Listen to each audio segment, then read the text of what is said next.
Hello from Southern Ontario, Canada. So in this story, I'm going to tell a story about a born loser.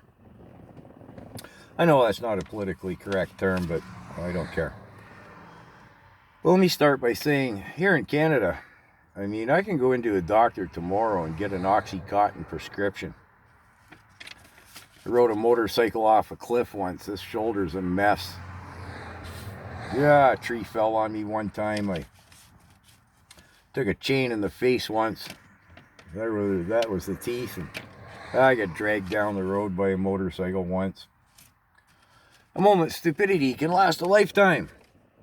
However, I could get that Oxycontin prescription.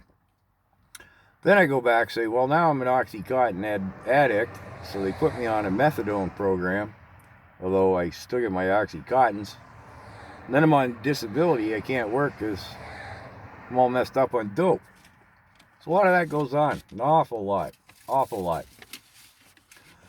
But some of these people, again, in case you missed the previous video, we're talking about this section in society and why they're so utilized by the government and so dangerous and why they're so compliant.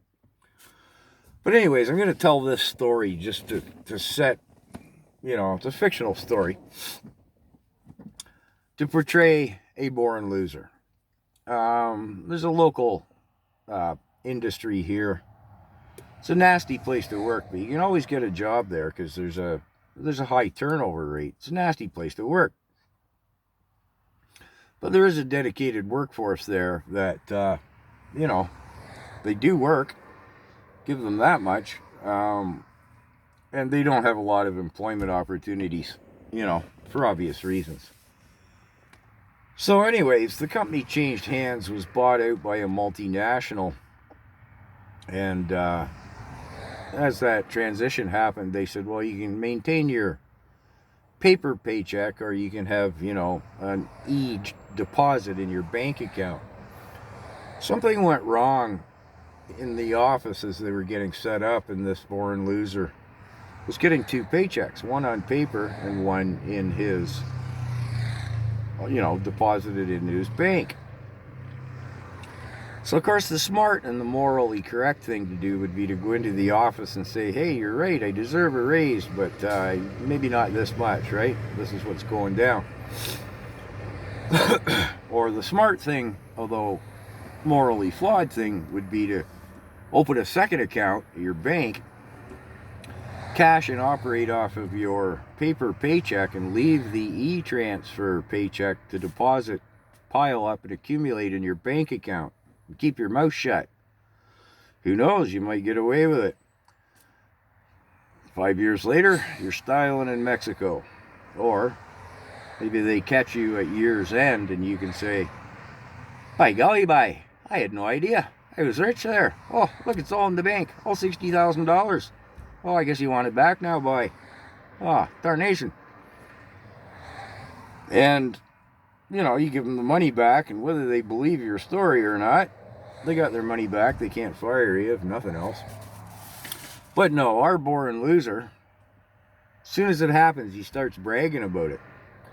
He's bragging down at the local tavern, Sid the Skid's grog and scoff to all the locals. Worse yet, he's bragging at work in the lunchroom about it. But see, now he's a born loser. This is the whole point, right? Now he's a winner in his own mind, right? He's ahead of the game. He's flush. He's pulling one over on them, He's bragging in the lunchroom. Hey, you need a loan. He's bragging in the bar. Hey, you need a loan. You need $50, $100. It actually went on a couple of months before. You can see it coming, right?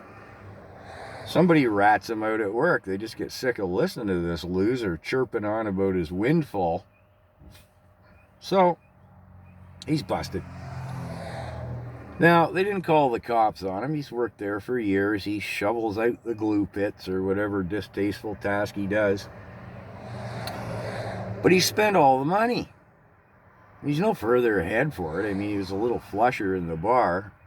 Nobody he lent any money to is ever going to pay him back. So they garnish his wages by 1/3.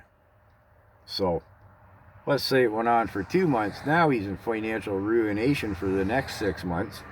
And of course, the butt of everybody's joke. He's worse than being back to square one. He's just all the more societally bitter. And I portray this character because he's going to come into, I mean, he's a fictional character, okay? But he's going to come into the fictional characters I base on the real characters. I guess I'll summate this video by saying, throughout 20 and 21, once a week I'd go into town. I'd go into said Skidley Sid's, tavern, have lunch while I'm doing my laundry, my grocery shopping, whatever.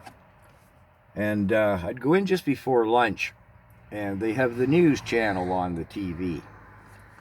And I can see, well, what was the topic of the day for like all of 2020 and, well, all of 2021 as well. So you know what they're going to be talking about. All these people who come in for lunch. And, oh, did you see the statistics? It went from 16 to 18,000. Oh. And if you were to say to them, hey, those are a combination of computer-generated modeling numbers, tests that are meaningless, fabrications, over exaggerated counts, and outright lies, they say, no, it's right there on the TV. So I'll leave this video here, and we'll now start to get into the psychology of these people and how the governments and the powers that be utilize them. I just wanted to tell the story of the Born Loser as being representative of how their minds work, because they've always been on the bottom of the food chain societally, and anything that they feel they've now just won a little wee bit. Well, I did say they're not smart to start with, right? So I know that wasn't, maybe I should have made some notes, but I think I made my point. Anyways, stick with me if you will.